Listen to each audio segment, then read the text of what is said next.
I'm delighted to have Sarah Neville-Morgan offer her reflections.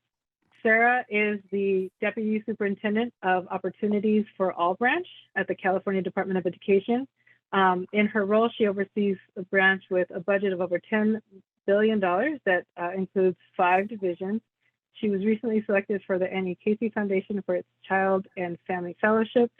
She's a fabulous leader, a lifelong early childhood voice that we've appreciated for a long time.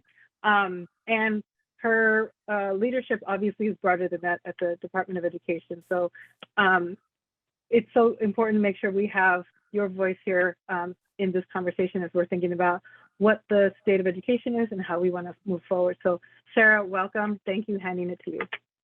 Thanks so much, Vicki, and thank you all for inviting first the State Superintendent, Tony Thurmond, and then accepting me as his replacement. I always want to hold up a placard that I try to channel the superintendent's voice, but don't always do it as beautifully as he can. So you all just heard from truly a phenomenal group. I was so awed and inspired by everything that they said. They uplifted challenges, but a lot of them also shared some of those opportunities. So in looking at those opportunities and capitalizing on the hearts and minds, which I'm going to show you a couple of PowerPoint slides from our new Heart and Minds UPK deck. There are so many tremendous opportunities before us in California.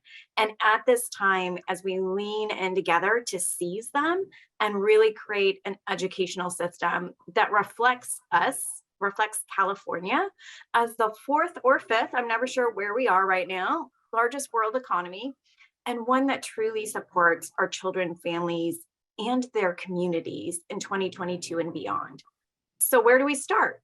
Well, we start with imagining a California where our schools provide free, high quality pre-K for all 4-year-olds, where they have before, after, summer programs available to many of the families and students in TK through 6th grade, where all students starting at age 4 have access to 2 free meals a day, where they're part of the community.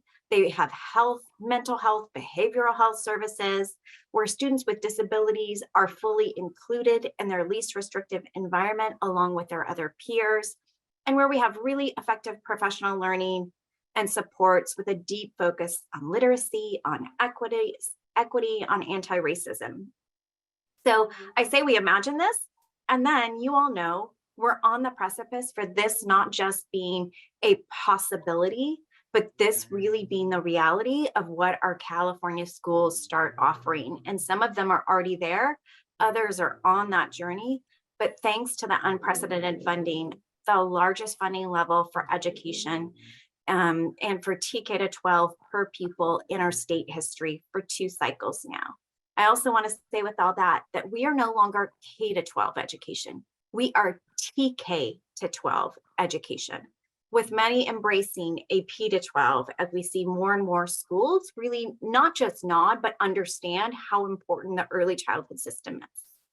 So there was a tiny bit earlier on why do we need to seize this moment, acknowledging some of our test scores that have always showed a gap, but really as we look towards that gap that is, I think we were all expecting after a pandemic that really shut down an entire world, but that opportunity to take data, to be really data driven and understand that whole child well-being that's integrating academic health, mental health, and social emotional supports. So just today, a lot of our school districts are going to get an apportionment, some funding to support that recovery process and really drop in and use their data with 7.9 billion in one-time funds around supporting academic learning and that acceleration. So just tremendous opportunity. So more than this one-time targeted learning acceleration, our test results really underscore how timely the investments the legislature and the governor have made in allowing us to address some of these issues while marching towards that transformational change that we know is possible. So as we look towards this, we'll go to the next slide, please. This really is a holistic approach to education. And here's one of our hearts and minds slides, looking at the opportunity for California to rethink or reimagine this educational system and reshape it into one that's more fully designed to meet the needs of families in 2020 plus.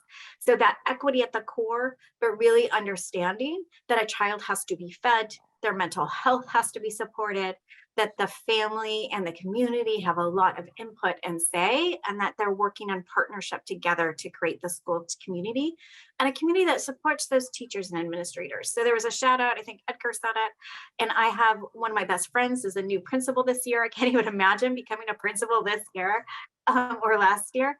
And the work they do and the commitment they have to our students is incredible. So as we all recognize these long-awaited opportunities, we know that we have to address a lot around race disparities, income disparities, language access, as well as supporting children and students with disabilities. So rebuilding something slightly different, not just what was there before, this potential for genuine transformation. So let's go to slide 3. I think Toby was the one who said that he was going to lift up community schools. It really is an initiative that looks at our child, our students, as the inherent potential start of everything. And then looking at the nurturing and loving relationships that a school as the hub for the community can create and harness all of these powers for student potential. So intentionally designing schools that are asset-based, that are addressing a racially just climate, that look at cultivating mental, physical, and social emotional wellness as a big part of this. So as you all probably know, we have California Community Schools Partnership Program, $4.1 billion invested in this. And this, rather than thinking of this as a one-time investment, how do all of our schools capitalize and understand that they are part of a community and really take those steps to address how they are transformative school environments that really address the needs of the students they have there in that community.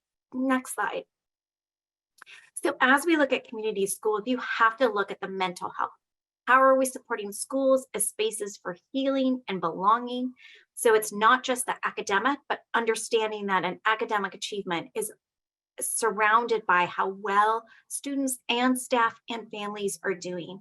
So looking at trauma, looking at other things in the community and really dropping in. Next slide, please. Hand in hand with all of this is our anti-bias education. So looking at racial justice, affirmation of children and students' cultural and linguistic backgrounds and racial backgrounds. So not just cultural awareness, but really affirming so you create that true sense of belonging. Just yesterday, the state superintendent announced that 27 schools and districts will receive $10 million in grants to expand or create dual language immersion programs. So uplifting and affirming our multilingual students and the assets that they bring to our educational system, really core and critical as we look at a community school pre-K, TK on model. Next slide, please. Expanded learning opportunities. So we know that a core part of a community school is really that focus on the learning that happens beyond the classroom walls. So opening up possibilities of that enrichment with a $4 billion investment in this expansion so that we have nearly universal TK through 6th grade services before, after, and summer session that really address the whole child and critically also provide additional care for families, knowing that our school hours do not fit most families' needs in our 2022 and beyond space that we're in, but acknowledging that school is part of a care continuum and so how they do that. Next slide, please. Universal meals. So as we support the whole child and that development around the, next slide, please, the universal meals, how critical it is for them. And if we go on to the slide past expanded learning to universal meals, that there's a lot around reducing food insecurity and absenteeism, but how actually having those meals supports academic success. Okay, we're gonna skip over and go to the key role that UPK shares. So I think Toby shared and his face lit up the joy around the promise of TK. So in California, it's actually even more than TK in that with UPK, we have this promise of more and more 3-year-olds coming in through targeted universalism as well. So for the first time, all 4-year-olds will have access to a high quality opportunity of pre-K through TK, but still have parental choice in other parts of the system and more 3-year-olds coming in, with our state preschool program now funded to support at least 10% of their enrollment for children with disabilities. So children with disabilities would be automatically eligible. Truly transformative. So you all know the research around the impacts of TK.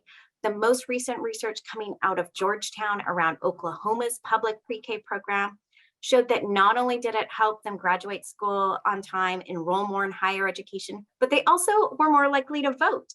And they had stronger socio-emotional outcomes, with children who participated in Oklahoma's public pre-K program having increased ability to self-regulate later in their lives. So next slide, please.